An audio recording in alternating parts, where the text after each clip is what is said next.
喺聯合國2009千年發展目標報告當中有啲數字，我想同大家分享一下。大家知唔知全球有幾多人啊？每一日收入係唔夠10蚊港幣咧，即係話每個月唔夠300蚊。答案係14億人，呢個數字咧真係好得人驚啊！咁究竟大家又知唔知啊？全球每一年究竟有幾多個小朋友係染上原本可以避免嘅疾病而死亡呢？答案係900萬名兒童。但另一方面咧，就算冇病冇痛嘅小朋友，都可能因為其他種種原因而冇機會接受教育嘅。咁到底全球有幾多個適齡嘅學童係接受唔到教育呢？答案係非常之震驚，係7200萬個兒童啊！咁我哋又講下人最基本嘅要求之一，食水問題啦。咁究竟係全球有幾多人未能夠得到安全同埋清潔嘅食水呢？數字係有成8840萬人。咁呢啲數字咧絕對唔低，但係我哋有個目標，就希望將呢啲數目盡量降低佢。其中有好好嘅辦法咧，就係打電話嚟樂施會登記成為樂施之友。香港嘅朋友可以打1836811，澳門嘅朋友可以打08000809。每個月咧，只不過係捐款港幣80蚊，咁已經可以幫助到有需要嘅人。其實我哋幫到人都係一種福氣。好啦，跟住落嚟，我哋繼續探討一下喜馬拉雅山下尼泊爾人嘅生活情況，同埋樂施會提供啲乜嘢去幫助佢哋啊？樂施會4年前開始喺馬旗甲村展開扶貧工作，助人自助，村民嘅生活從此就起咗好大嘅變化。我哋一齊睇睇多加呢個例子啊！多加一家5口。以前亦都係單靠種植大米同埋玉米為生，但係大家都睇到呢一塊田，其實都係租翻嚟嘅啫。多加佢根本就冇田冇地，由於係坡地，所以土質貧瘠。呢塊田嘅糧產又或者係收成本來已經唔夠，仲要分咗一半出嚟當田租俾人，所以餘下嘅只係僅僅夠多加一家人支撐6個月嘅啫。3年前，多加佢參加咗樂施會嘅掃盲識字班，咁由完全一隻字都唔識，直到而家已經學識咗一啲基本尼泊爾文嘅讀寫。佢話自細佢媽媽就改嫁咗，佢要打理家務，從來都冇返過學。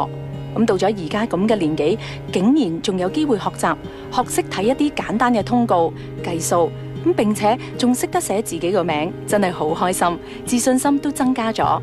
同時間，多加又加入咗養羊同埋種菜小組，掌握到畜生防疫同埋種植各種蔬菜嘅技巧。隨即透過樂施會嘅小額貸款，同丈夫合力開墾坡地，種南瓜、合掌瓜、辣椒同埋各種蔬菜。咁另外，佢飼養嘅山羊亦都越嚟越多。咁而家多加已經可以用賣菜同埋賣羊嘅錢購買糧食嚟到填補收成嘅不足。除咗有能力養家，眼前嘅多加自己亦都起咗好大變化，變成帶領其他村民一齊成立儲蓄小組嘅組長。其實每一條村咧，自己都有組織一個叫做儲蓄小組啦。咁啲村民咧就會每個月貢獻一啲錢俾呢啲 saving group 嘅。咁然後等有一啲家庭有需要，就會向呢個 saving group 嘅總共嘅錢裏邊咧，佢就會借少少出嚟，可能係買一隻羊啦，或者想買啲種子去種田，等自己有飯食啦咁樣。咁但係一計下，佢哋成條村究竟集合晒可以有幾多錢呢？其實經過咗好多個月嘅儲蓄，加埋都可能係得1000幾百蚊嘅啫。咁一兩個家庭攞咗去買羊啊、買種子就已經冇晒。咁所以其實除咗真係要教育佢哋點樣可以自力更生，點樣可以借少少錢買種子去學耕種啊，或者去學牧羊之外呢，其實都仲係好需要大家嘅捐助。喺舊年，多加喺屋企以一個小櫃開設咗一個小食部，賣少少餅乾同埋即食麵。雖然收入唔多，但係起碼可以幫補仔女返學讀書嘅開支。佢個仔叫做 Roger， 咁佢呢就啱啱讀咗一篇尼泊爾嘅文章，我諗係講農夫同埋耕種嘅。因為佢啲畫係啊嘛，但係問到佢想大個成為啲乜嘢呢？佢就話佢呢係想做一個醫生，所以喺呢一度要祝佢成功。睇到多加可以自力更生，睇到下一代亦都喺希望中成長，Ivana深深感動，亦都衷心咁樣祝願 Raji 願望成真。我今次 visit 嗰幾條村呢，我好感動，因為呢幾條村嘅村民都因為之前得到樂施會嘅幫忙，我今次嚟到真係見到啲村民嘅生活係大大得到改善。譬如佢哋養嘅羊呢，又會由得幾隻變咗幾十隻啊，可以賺到少少錢，咁就幫補屋企啊，可以令到小朋友有得返學啊。即係呢啲係我親眼親身經歷睇到樂施會點樣可以幫到呢啲村民。咁自己更加有信心，就係如果你哋都可以一齊去幫助，就可以更多嘅人受惠。所以好希望大家繼續支持樂施會。香港嘅朋友真係要打呢個捐款熱線1836-811，每個月捐80蚊就可以成為樂施之友。咁有1萬個人呢，加埋呢個尼泊爾嘅11條最貧窮嘅村嘅所有居民嘅生活就可以得到改善。所以我自己一個人做唔到，我需要大家去幫手。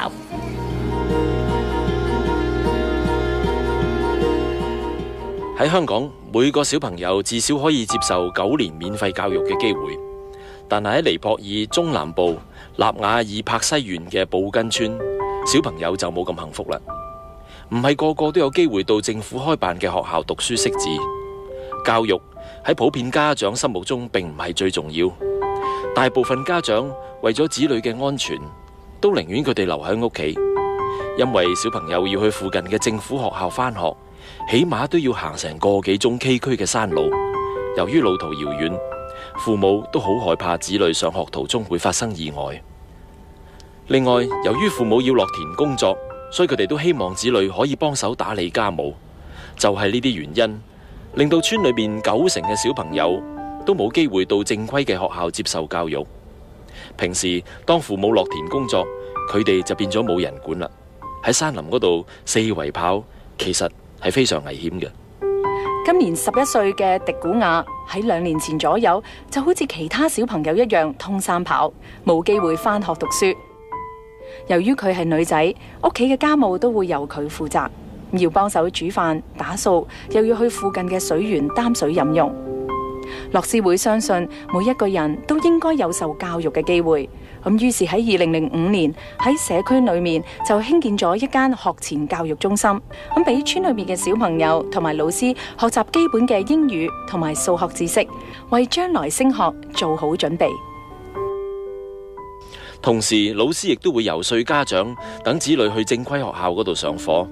迪古雅嘅媽媽沙維2年前開始就俾女兒去到村內嘅學前教學中心嗰度讀書識字。迪古雅喺課堂上好俾心機學習，好主動發問問題。而家迪古雅已經係小學3年級嘅學生啦。佢每一日都會由學前教育中心嘅老師或者村內嘅家長輪流帶佢哋到正規嘅政府學校上堂。迪古雅話佢最喜歡嘅呢就係科學同埋語文科。當問到迪古雅將來長大之後有啲咩志願呢，佢就笑笑口咁話，希望將來可以當一個教師。我見到呢啲小朋友連讀書嘅機會都冇呢，實在係好難過。咁我相信呢，作為爸爸媽媽嘅你，亦都係身同感受。不如咁，由今日開始，每一日一家大細一齊慳啲錢，去幫助啲有需要嘅人。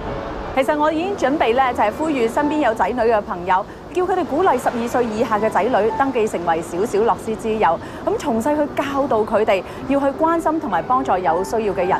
其實每個月只不過係80蚊港幣啫嘛。咁飲少啲汽水，食少啲零食，就算係買少件衫，已經可以幫助到人啦。咁啊記得快啲打嚟登記成為樂施之友啦！嗱，由而家到今晚嘅12點半咧，大家都可以打1836-811。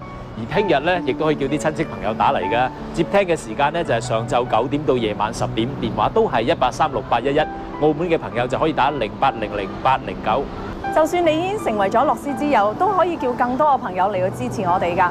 咁今集嘅時間差唔多啦，咁記住咯，快啲打電話俾我哋，下次有機會再見啦，拜拜。拜拜。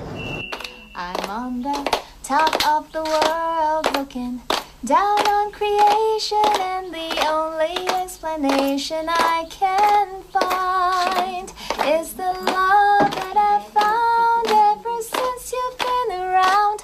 Your love's put me at the top of the world.